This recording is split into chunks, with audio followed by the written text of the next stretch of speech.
Pak Gaus. Terima kasih pimpinan. Assalamualaikum warahmatullahi wabarakatuh. Pimpinan dan anggota Komisi 2 yang saya hormati, Pak Bambang, Pak Doni beserta seluruh jajaran otorita IKN, hadirin dan hadirat yang berbahagia. Sebelum saya menanyakan terhadap kertas kerja yang disampaikan oleh Pak Bambang, ada satu hal yang perlu saya minta klarifikasi kepada kepala otorita terhadap informasi di media tentang kebijakan otorita IKN yang menyentuh harkat martabat masyarakat di sekitar. Saya membaca di media itu, di media online, dan saya ditanya oleh media berkaitan terhadap hal tersebut. Adanya kebijakan daripada otorita IKN untuk menggusur, untuk membumi hanguskan dalam tanda kutip.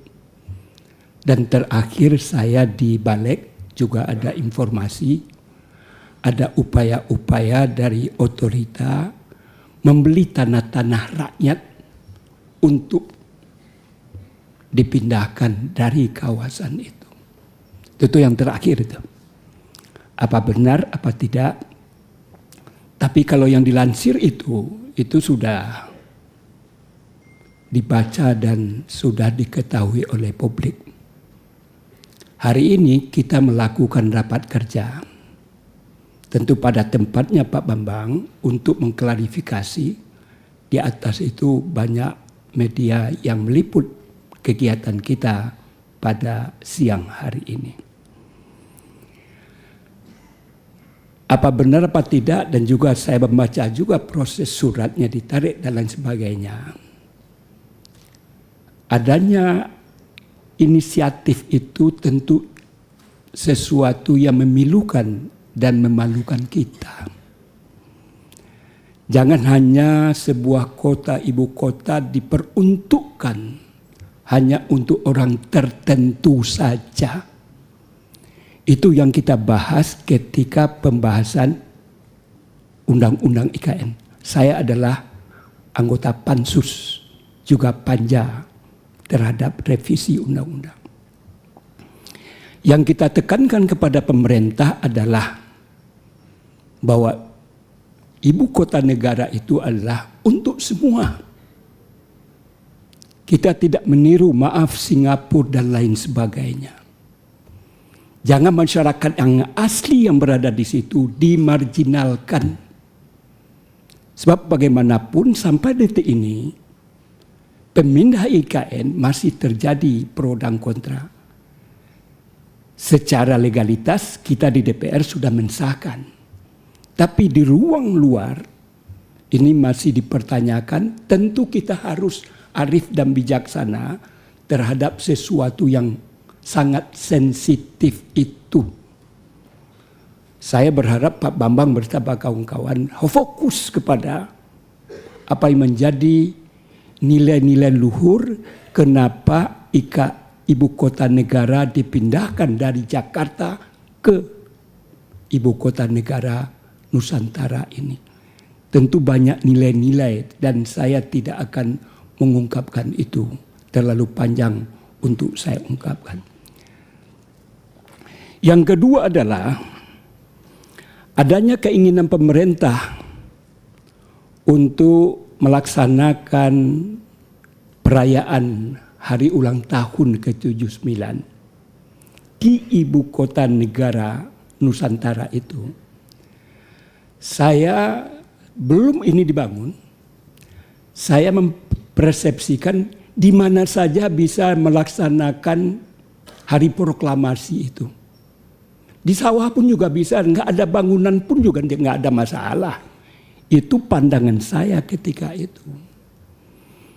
Namun saya minta juga kepada Pak Bambang bersama kawan-kawan untuk mempresentasikan sebetulnya kehendak presiden yang sebenarnya itu ingin adanya hari proklamasi itu dilaksanakan di situ, bentuk daripada pembangunan itu seperti apa. Jadi ada proyeksi-proyeksi. Tadi saya pertama mengatakan, hari merayakan itu dimanapun saja bisa, nggak ada masalah. Ada bangunan, nggak ada bangunan sama saja. Yang penting ada semacam show of force yang kita lakukan, bahwa di sini kita pertama melakukan hari ulang tahun kemerdekaan. Tapi saya menangkap dari apa yang disampaikan oleh Pak Jokowi sebagai presiden, beliau punya obsesi. Yang obsesinya itu tentu harus diwejawantahkan oleh Pak Bambang bersama kawan-kawan. Dalam bentuk apa sehingga proyeksi itu dan antara yang diinginkan dengan apa kenyataan nanti itu betul-betul sesuai dengan harapan dan masyarakat dan kepercayaan masyarakat terhadap otorita ini betul-betul bekerja secara profesional. Kemudian tadi sudah disinggung oleh pimpinan Pak Samsur Rizal, model daripada IKN ini, apakah kita memindahkan Jakarta ke IKN? Dan kita juga sudah pernah kunjungan kerja ke Australia dan lain sebagainya, kita tatap, kita perhatikan dan lain sebagainya, bagaimana ini menjadi ibu kota dunia yang modern yang disampaikan oleh Pak Bambang itu. Saya lihat terkesan bagi saya, ini kesan saya, otorita ini ada semacam kegamangan terhadap kesepian daripada ibu kota negara, sehingga dibuatlah berbagai program-program yang pada intinya padahal kita menginginkan ibu kota negara itu adalah ibu kota negara, apakah seperti Putrajaya dan Sydney yang disampaikan yang di Australia dan sebagainya itu. Harusnya kita kan harus konsisten. Jadi kita tidak perlu apa yang dikatakan di Cina tadi dari 300.000 17 juta, apakah itu yang menjadi model? Menurut saya bukan ke sana. Saya tidak bangga terhadap terjadinya arus urbanisasi dengan adanya pembangunan ibu kota negara, berpindahlah penduduk dari satu penduduk ke penduduk yang lain, akhirnya jumlahnya melebihi Jakarta.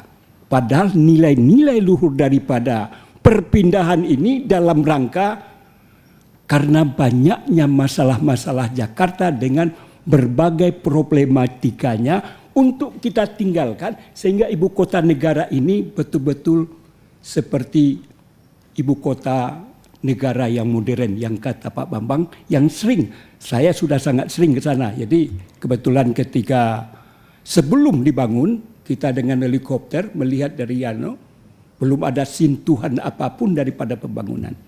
Oleh karena itu, ini ambivalensi ini perlu ketegasan dari Pak Bambang untuk menegaskan, tadi dikatakan masalah Cina dan lain sebagainya. Kemudian adalah di halaman 12, Pak Bambang menyatakan ada P1, P2, P3, dan P4. Yang ingin saya pertanyakan dan saya dalami terhadap P3 dan P4 ini adalah pemindahan. Kita memang mempertanyakan, memperdebatkan tentang istilah otorita ketika di Pansus. Nusantara itu hadir setelah last minute yang disampaikan oleh, karena ketika itu titik-titik dalam kurung. Sekarang proses yang akan dilakukan itu adalah pemindahan, Pak Bambang. Yang dipindahkan itu bukan barang. Yang dipindahkan ini adalah orang.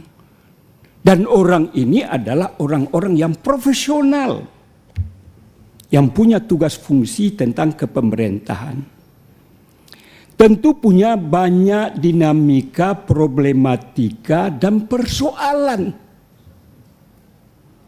yang dikatakan tadi saya lihat juga pembangunan ini apakah juga jadi karena memindahkan ini jangan menimbulkan permasalahan baru. Ini juga perlu diantisipasi agar nanti jangan menjadi bumerang ketika ada proses pemindahan itu dengan berbagai persoalan. Ini perlu saya tekankan karena sebagaimana kata Pak Bambang tadi, pada tahun ini akan dilakukan hal yang Bapak sampaikan. Terakhir adalah Pak Bambang juga menyampaikan tentang update pembangunan IKN dengan berbagai, saya tidak usah ungkapkan terlalu panjang. Persentasenya pun juga sudah diungkapkan dan grand design-nya juga sudah diperlihatkan kepada kami bersama. Yang ingin saya pertanyakan adalah kalau anggaran yang Bapak sampaikan itu tentu anggaran operasional, bukan pembangunan. Ya jangan salah nanti, kok sangat kecil sekali. Pembangunan ibu kota negara, istana saja, rumah menteri dan lain sebagainya. Supaya juga media jangan salah menangkap terhadap anggaran yang sangat kecil kalau itu adalah bagian daripada pembangunan itu. Artinya adalah otorita IKN hanya memanage dan anggarannya adalah sekian. Pembangunnya di luar daripada itu. Menurut kacamata saya. Dan saya yakin terhadap hal itu karena terlalu kecil. Oleh karena itu fokus saya adalah persentase yang Bapak sampaikan ini ada yang baru 58%, ada yang 78%, ada yang 65%, ada yang 54%, ada yang 23%. Target selesainya Juni malah. Komenko 2. Progresnya Februari tanggal 29 Februari baru 23%. Target penyelesaiannya Juni. Itu yang agak ekstrim yang saya lihat. Dan juga ada beberapa variabel yang lain yang saya tidak usah ungkapkan karena juga sudah ditayangkan.